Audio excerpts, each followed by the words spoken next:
Yeah, we know this is a big game. We want to go into it and give it our all, but right now you can't, just get too high up on it. It's still a regular game, so we just have to approach it as we've done every other game with some intensity and try to come out with a win. Look, the next game that we play is always the most important pack thing. That's all. I mean, you'll ask me that after Thursday's game, and you'll get the same answer. Absolutely.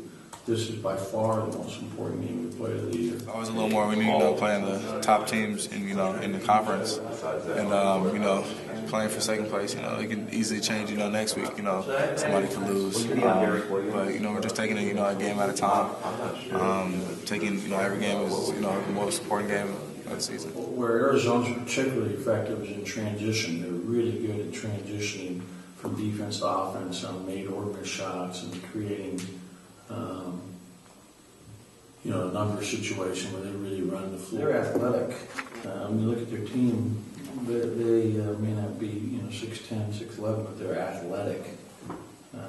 They're the only other team that's more athletic than Arizona or as athletic as Washington in our league.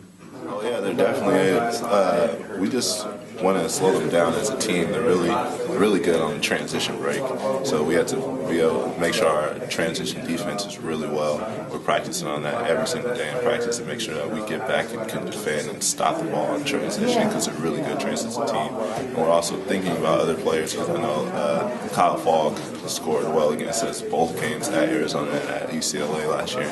So we're going to have to still keep an eye on him because I think that's one thing we didn't do last year was not keep an eye on the other players and we almost focus on one or two main players when there's little players that can pop up against us like he did last year. Great balance. I mean, I love their balance. They have one guy scoring 20, but yet they're a good offensive team. They have a lot of different guys that are capable of scoring 20. I mean, they're athletic. They're big. And Parham is shooting the ball well. I mean, you look at Hill, Parham, Jesse Perry, Horn. They're all really good.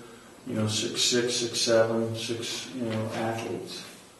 They're like one of the top ones, I think, just of who they played, and I think they're now ranked 20th. So to be where we want to be, we have to be good teams, and it starts on Thursday.